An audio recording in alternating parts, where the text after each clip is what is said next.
Carolina agriculture. Commissioner Steve Troxler has been elected since 2005 and is the heartbeat of the agriculture community.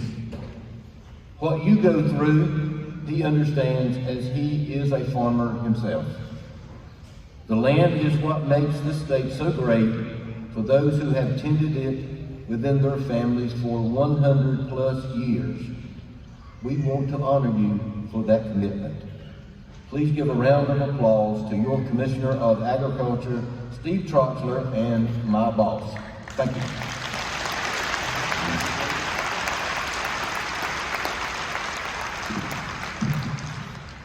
Wow, what a great day to be an American, a North Carolinian, and to be celebrating owning a family farm for over 100 years. I thank you for what you've done.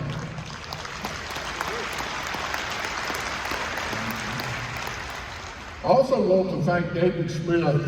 He is nearing a half-century of service to the citizens of North Carolina and to the Department of Ag, and he did tell you the truth. There are a lot of things that he does that I don't want to do.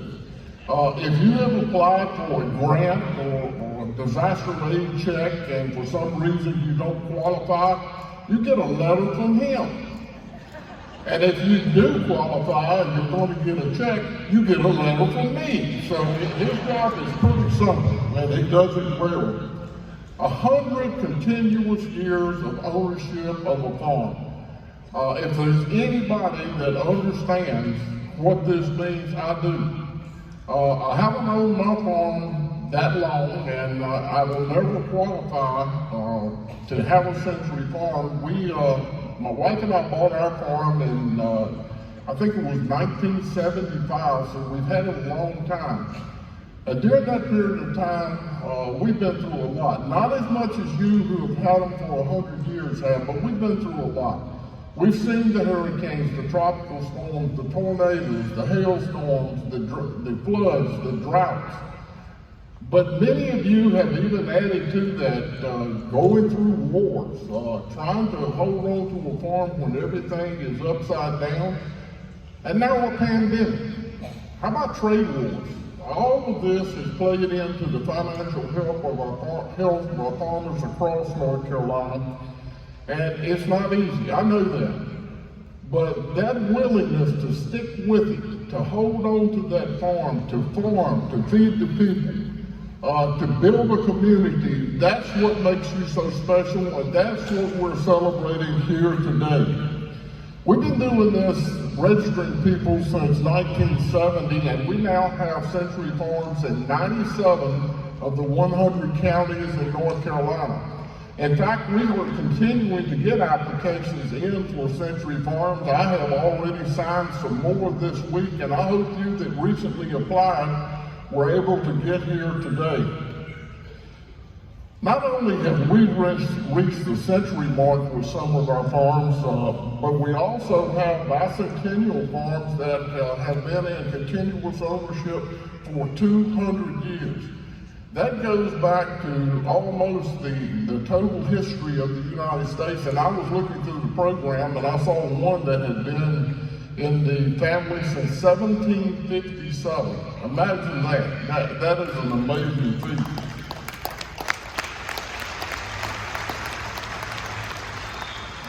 I, like you, want to leave a legacy to my grandchildren and the next generation of Troxlers. I'm the grandfather of 5 grandchildren, and while they don't live on the farm, they love to visit the farm, and I love to teach them about the importance of farming, self-sufficiency, and our rural heritage. The sense of community that goes with that is something I think that we are missing in a lot of places today. I would love to look forward to the day that my farm could be a century farm, but it probably won't. But in fact, I do now own a good chunk of the Troxler land that has been in our community for so long, but it got out of the family for 2 years. So unless something changes, I'll continue to stand up here and wish and never be able to accomplish the things that you've been able to accomplish. One thing I do want to do is I want to ask you, if your family, your farm has been in the family since 1821 or older, please stand up.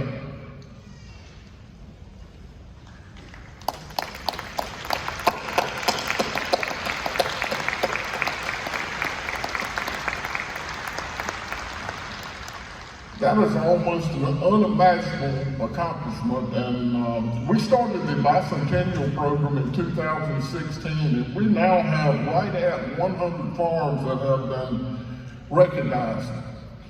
We need to document our state's agricultural heritage. That's what you're a part of and what you've done. People need to understand the importance of this industry in the past, the present, but maybe even more the future. Without these farms, there will be no food supply. Without these natural resources, the next generation can't come in and pick up where others have left off. Agriculture has been the foundation of this state's economy since its earliest beginnings, and we still are the very top industry in the state of North Carolina. Today, agriculture and agribusiness contribute $95.9 billion of economic impact to the state.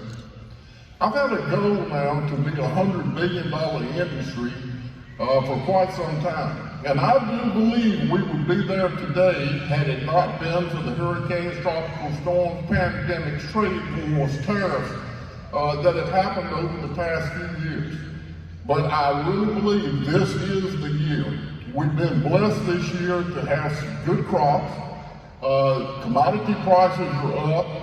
A lot of new industry is springing up in agriculture, so I think that we probably at the end of this year will be able to celebrate that $100 billion mark. Not only are we blessed in North Carolina with fertile land that provides the food and jobs for our residents, but we're blessed to live in a beautiful state. From the mountains to the coast, the bulk of this open space is privately owned by farmers and landowners just like you. This natural beauty is part of what attracts so many visitors and so many newcomers to the state of North Carolina. It's no secret that people are moving to North Carolina every day. Why shouldn't they? It is the best state in the nation to live in. There's so much to do here. The heritage is strong. We've got good people, so these people are going to continue to come. But with that also comes problems. We have been losing farmland now for quite some time at an alarming rate. And at one time, we led the nation in the disappearance of farms. It's not an easy thing to do to hold on to a farm. Like you, hardly a week goes by that I don't get an offer to buy my farm. And the answer is always the same. It's not for sale, nor will it be for sale for development. So there is a way that we can hold on to these farms and also get some of the value out of the farms. And we have an agricultural development and farmland preservation trust fund in the department. We've got representatives with us here today, and if you have time, I would encourage you to talk to them. What we're able to do is to put easements on these farms so that they won't be developed. They can be sold in the future at some point, but they'll be sold as farmland. This protects these natural resources that we've got to have to be successful.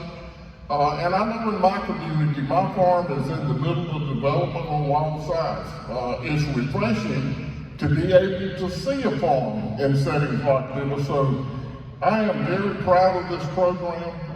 In fact, our director, DeWitt Hardy, his farm is essentially farming. And I am proud that we're able to do this and to take on this challenge of holding on to farms that we know are so important to this state.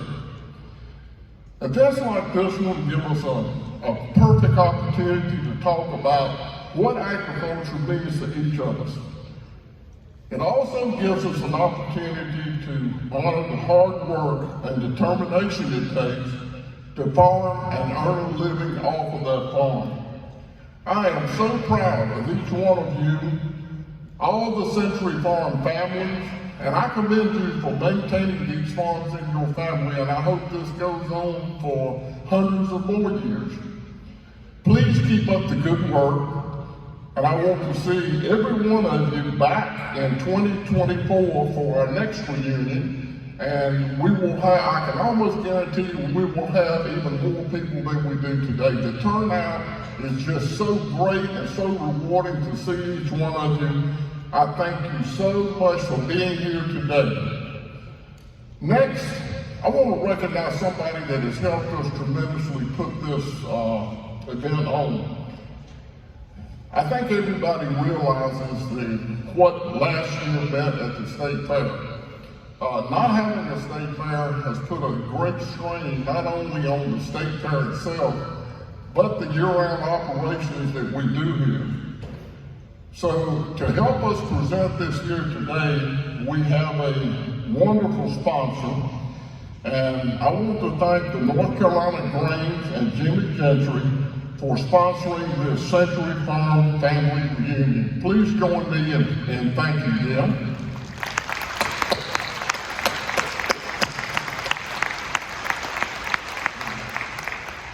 Like a Century Farm, the North Carolina Grains was formed more than 100 years ago and has been instrumental in helping make sure that our rural agricultural communities are strong.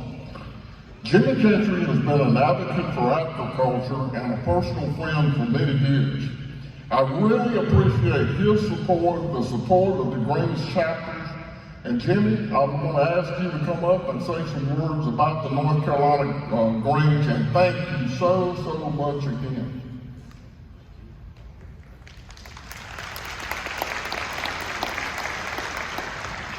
Thank you so much, Commissioner. One day, a few months ago, I had this call from Steve Troxler, the Commissioner, and I thought, well, what's going on? And he wanted us to ask if we would sponsor this event. So I said, well, I've got to talk to my board about this one. And I did, and the board unanimously voted to do this sponsorship today. And I am so glad that we're doing this. This is a great event, and it's the first time we've done this, and it's very appropriate that we do so. See, the National Grains was organized back in 1867, and the North Carolina Grains has been in existence here in North Carolina since 1929. But back in the 1800s, agriculture was quite different then. And the Grains did a lot of work in advancing agriculture and lobbying for legislation that was for the advancement of agriculture and this industry, and we still do so today, and we're proud to do so. In thinking about this event, I gave some thought to how it was when I was a kid, and I assure you I'm not 100 years old yet, and how hard the work was, and how different it was. I can remember tying sacks, riding a combine and tying sacks of the wheat and letting it slide down onto the field. Then we had to go out and pick it up. I am just barely old enough to remember pulling a tobacco sled with a nice tame draft horse called Nell, and we'd use her to go through the tobacco rows and pull the sled for us, and there's just some fond memories going back for me. But see, if I have those fond memories, I know that you do too. And you think about those who were before us, our dads and our moms and our grandfathers and grandmothers, and in some cases our great-grandfathers and grandmothers, and what they went through. And we're still preserving many of those farms today.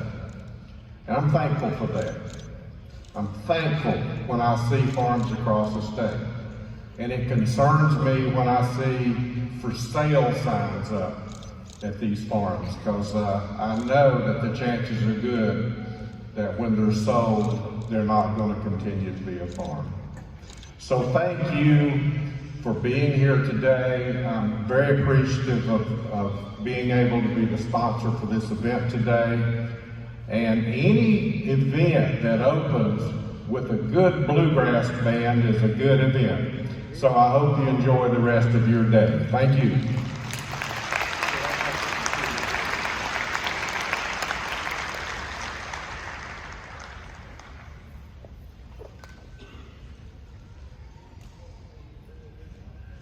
Jimmy, in thanks of you and the Grange sponsoring this here today, I want to present this plaque to you.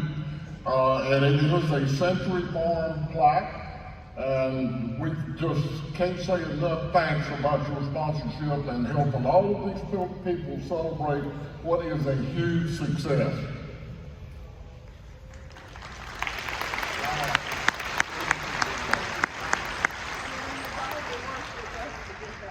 You're not serious.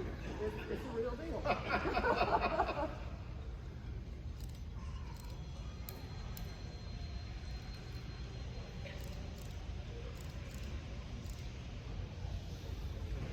Yes, sir. Just the mic is yours. This is great. The Gentry Farm is now a Century Farm.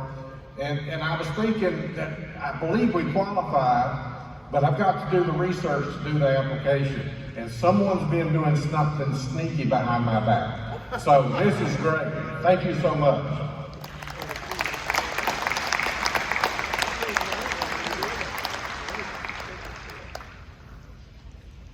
Thank you, Jimmy. You folks know we wouldn't invite just anyone to speak at this event to these special people. So I'm going to get the name out of the way right now. Our keynote speaker is Ray Stark, General Counsel of the North Carolina Chamber and President of the North Carolina Chamber Legal Institute. I know you're sitting there wondering why in the world did we invite a lawyer to be our keynote speaker. I think we're going to be in for a treat today. I've always wanted to introduce Ray and do it in a special way. I may never get this chance again. I'm taking liberties. I'm going to do away with the formalities that you normally hear when a keynote speaker is introduced. The other night I was telling my wife what I was going to say, and she says, "You cannot say that about Ray Stark." Guess what, Pam? You're not here today. Most of us know Ray started his professional career as an attorney in private practice. After a few years, Commissioner Troxler convinced Ray to give up that lofty private practice salary and come to work as a state employee and on a state employee's pay. I've always wished I could have heard that conversation. Ray flourished in the department. We like to say we made him what he is. He represented the administrative side of state government until a stronger voice came along. He dropped us. Ray decided to cast his lot with Representative Tom Tillis, then Speaker of the North Carolina House. Representative Tillis convinced Ray to join the legislative side of state government. We heard the legislature pays a little bit more than the administrative side. That worked out fine. As we all know, Representative Tillis became U.S. Senator Tom Tillis, Ray seeing an opportunity to go to Washington, to go to the halls of Congress, to be on the federal legislative side. He left us. He left the state of North Carolina, just left.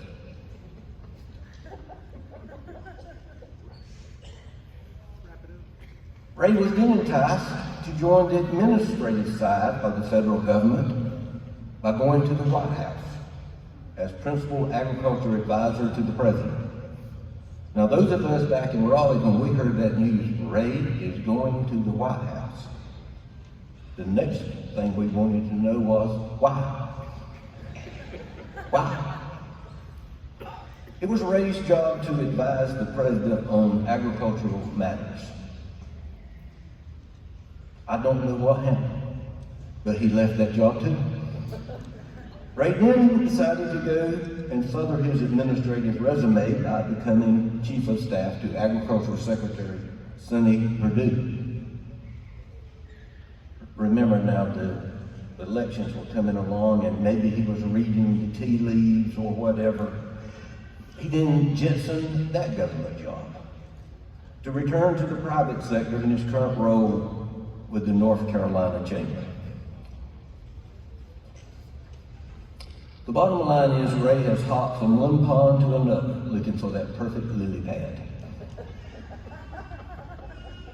I will say this without hesitation. I hope Ray has found that perfect lily pad back in North Carolina, where he will represent the state of North Carolina agriculture, North Carolina values, and our great state and its great people for many years to come. Please welcome my friend, Ray Starling.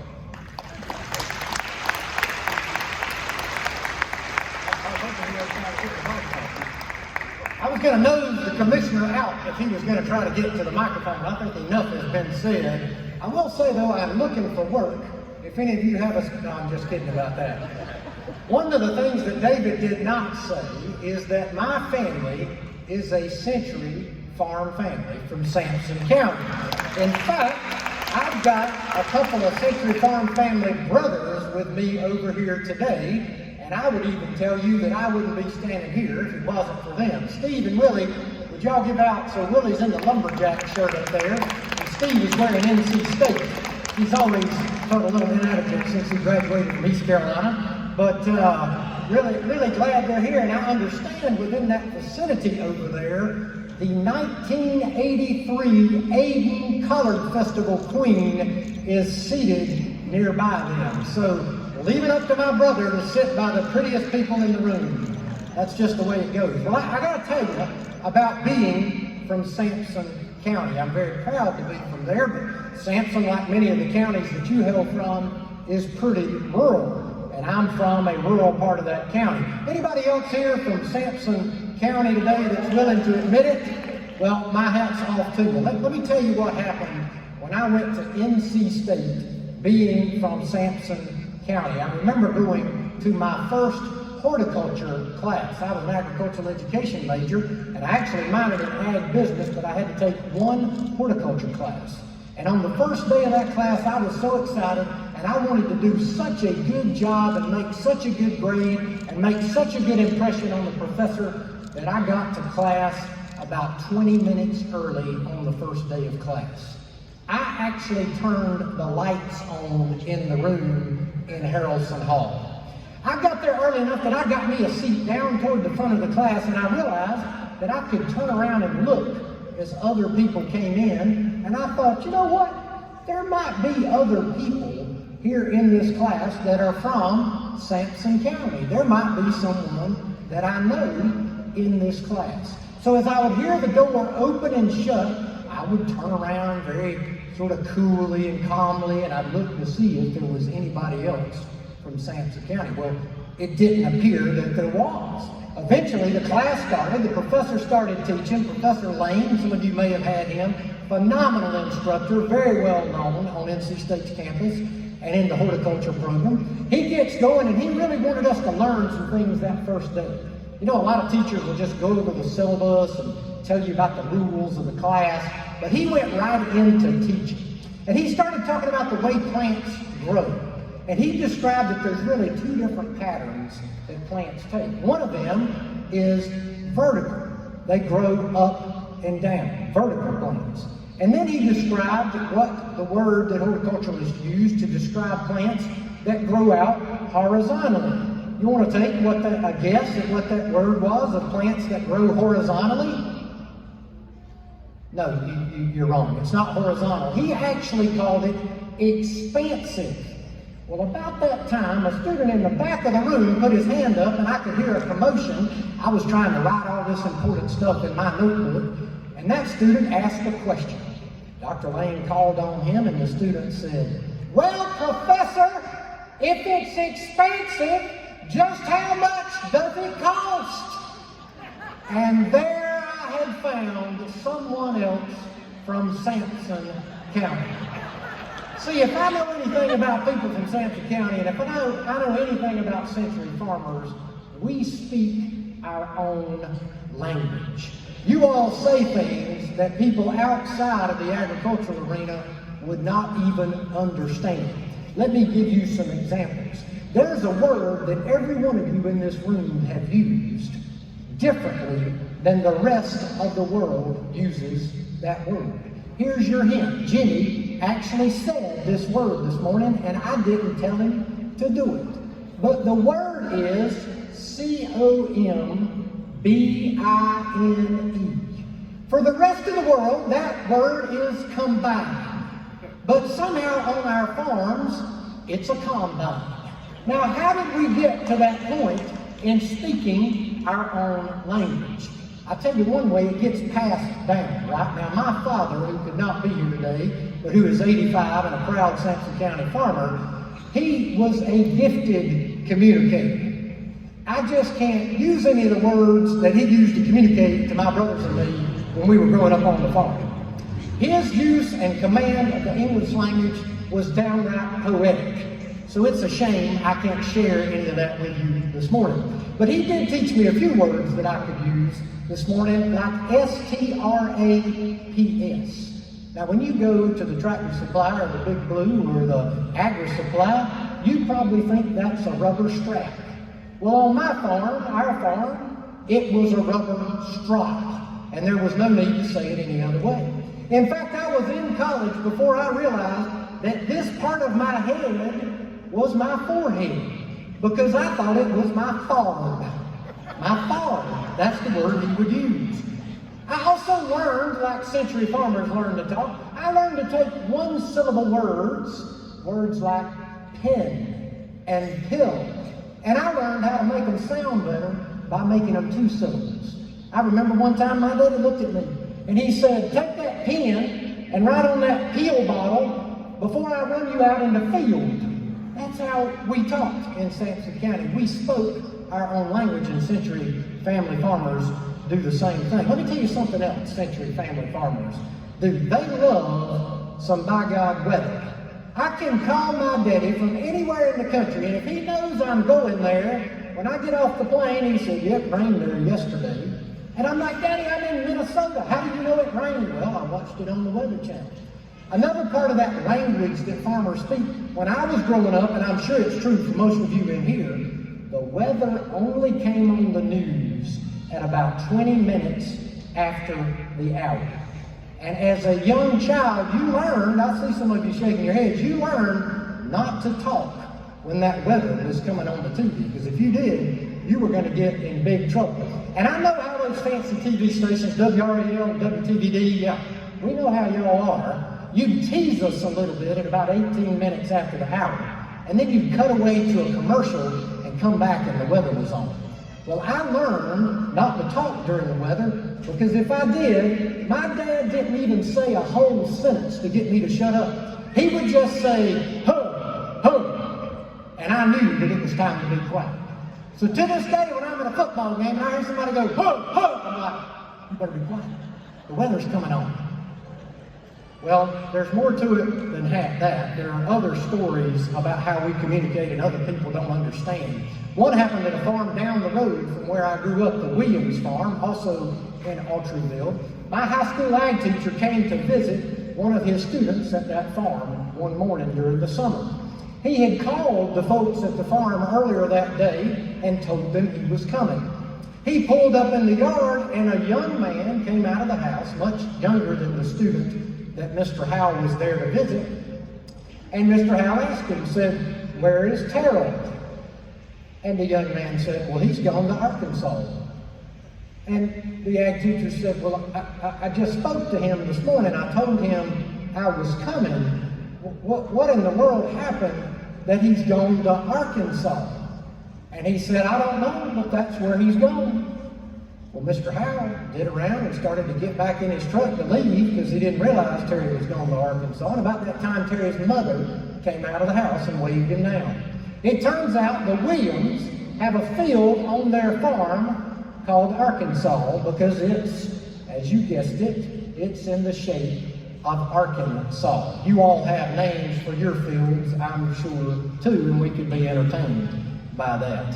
One last thing my daddy would say, and people like it when I share this, when he would send you off the truck to get something, and you weren't going fast enough, he would holler and say, "Turn your head around, boy. That way I think you're already on the way back."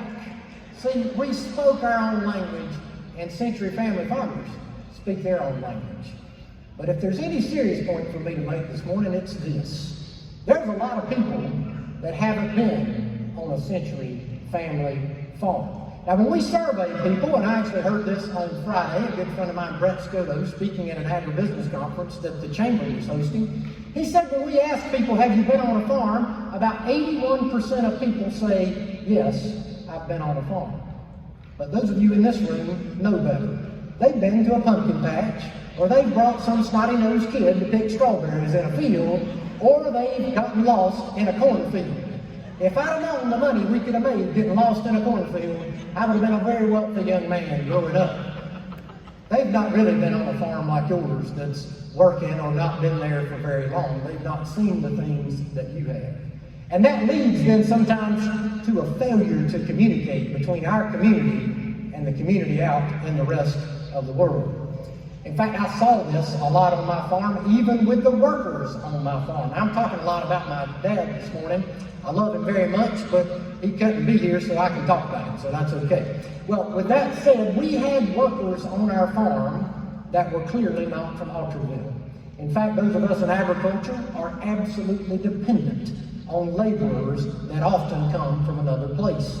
That means that sometimes we have trouble getting them to understand us, and vice versa. My dad's biggest problem with this was he did not understand, or didn't seem to understand, that it was the words he was using that they didn't understand. It was not that they could not hear him or he was not talking slowly enough. So he would talk really loud to them and really slow. And it didn't help because there was a communication problem. I think in agriculture there's a pretty good lesson there. Oftentimes with people that aren't from a farm, that aren't from a rural area, we think we just say it again, say the same thing, say it louder, say it slower, they're going to get it. I think we've got to learn to be more sophisticated than that. David mentioned to you that I had a chance to serve as the agricultural advisor to the President of the United States. Now I know, I've read this somewhere, I might have even seen it on Twitter, that not everyone is a fan of our former president. I've actually heard lately that not everybody's a fan of our current president either. But I had a chance to be the ag advisor to the President of the United States, and a farm boy from Sampson County that gets that opportunity is by God going to take it. I will never forget the first time I briefed President Trump about agriculture. You need to know that you don't just waltz into the Oval Office and talk to the president. You have to have your presentation together and circulate it among the other staff at the White House about a week before you go. You have to get you have to get time on the schedule. And then, of course, you've got to get over the nerves of actually talking to the President of the United States, particularly one as colorful as Mr. Trump.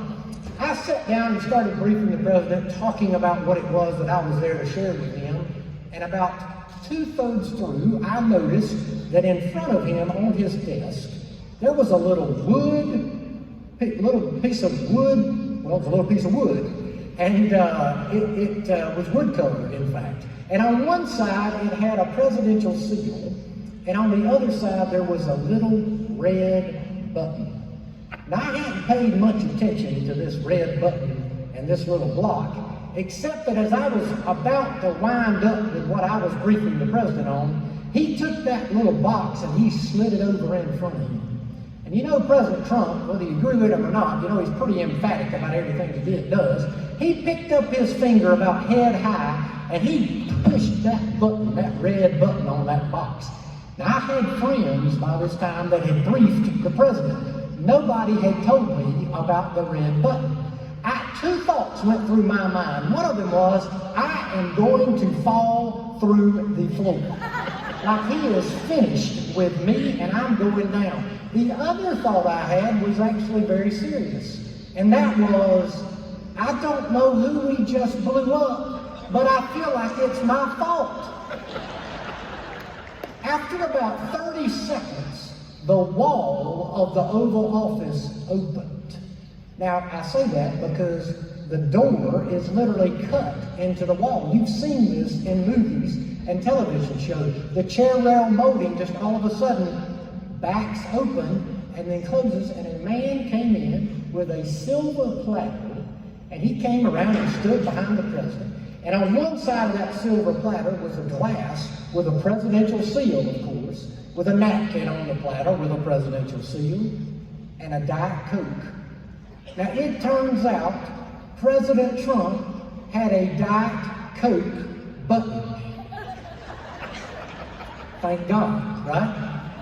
Now, a lot's been said about that button and the hubris of the man who would have a Diet Coke button, but I'll just let you know that button has actually existed for over 20 years. President Biden uses that button as well.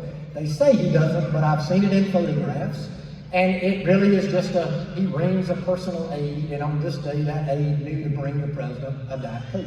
So I got home that night. The briefing went pretty good, I would say. And my wife said, how'd it go? What was it like to talk to the President of the United States? And I said, well, the briefing went good, but I got to tell you about the red button. So I explained this pretty little block of wood. I said we could probably get my brother Willie, who's really good woodworking. He could probably make us one of those. And I could have one of them out there in the living room right beside my chair. And she said, don't even think about it. But if there's one thing Century Family Farmers know, there is no easy button, right? What you do is hard work. The commissioner did a very good job talking about all the things that we've been through in agriculture over the last few years, and so I think no one here would disagree. You probably overemphasize the trade stuff just a little bit, Commissioner. All right, let's lay off that next time. But there is no easy button in agriculture. We also speak our own language. And the last thing I'm going to say is, most century farmers are a little closer to God than your average folk. Let me give you an example. We'll clap for, I'd hate to get to heaven and find out that was on my list and I cut people off from clapping for God. But let me give you an example, and I'm ad-libbing here a little bit because I had not planned to tell this story. But I mentioned my brothers, and my middle brother Steve is with me today. This story is actually about him. He does not know I'm going to tell it. See, Steve, when he was in late high school, maybe even early college, he decided that he liked cigarettes. Well, we grew up on a tobacco farm, so we didn't have a lot to say about that. But my dad wanted to discourage him from smoking cigarettes. My dad had also sort of kicked the habit years ago. Well, they found themselves out in, ironically, a tobacco field, standing over a row of tobacco. They were looking to see if there were bugs inside the bud of a tobacco plant. My dad was pulling back the leaves, and he was kind of bent over the plant, and he couldn't see well. And he said to Steve, get down here and look and see if you see a bud worm inside that bud. Well, Steve leaned over the tobacco plant, and about that time, his pack of Marlboro hardpacks fell out right down into the tobacco row. My dad looked from around beside that tobacco plant at the pack of cigarettes, and then real slow, he turned his face and looked at Steve. Steve kept his face down on the tobacco pack, the cigarette pack, for just a second, and then he too slowly picked his head up, but he didn't stop with eye contact with Daddy. He then looked on up to see if he could figure out where that pack of cigarettes came from. It was a pretty good cover, and in fact it made my daddy laugh so much he didn't kill him. Since then, I would add, Steve has replaced cigarettes with barbecue, which I'm all for as a brother of the Sampson County hog farmer. I share that story because I think another point that it makes is not only is farming difficult, and not only do farmers work hard to get things from their land, farmers recognize that there's one more ingredient that you have to have sometimes. And the only way to know where that ingredient is coming from is by looking up. But don't be surprised if a pack of cigarettes hits you in the face. Mr. Commissioner, David talked about the fact that I have trouble holding a job. I do appreciate that I had the chance to work for you for several years. The Commissioner is a fine gentleman, and it is no mystery why he is the top politician in the state of North Carolina, the highest vote getter of anyone on the ballot in the 2020 election. If we had more politicians like Steve Troxler, we wouldn't have most of the problems we have today. Now, with that said, Zane, we'd still be in debt, but we wouldn't have most of the problems that we have in politics today. Mr. Commissioner, one last thing I'll share as we close, and I talked with Andrea about this earlier this morning, and she thought it was a great idea. It's great to have century family farmers, but we need new farmers too. And so I'm going to challenge you that let's do this again, and let's have a reunion or a get-together for all of our first century farmers, or our first generation farmers, and maybe in that category you'll actually qualify, Mr. Commissioner. So with that, I love being with you. Remember, not only should we speak our language, but sometimes we have to speak the language of other people. Remember, there's no easy button in agriculture, and what you do is hard, and I doubt you would do it if it wasn't. And then last but not least, remember to look up for those blessings on that farm. For as hard as you work, there's somebody else that's adding very needed ingredients for you to be successful. God bless. Really enjoyed spending time with you today.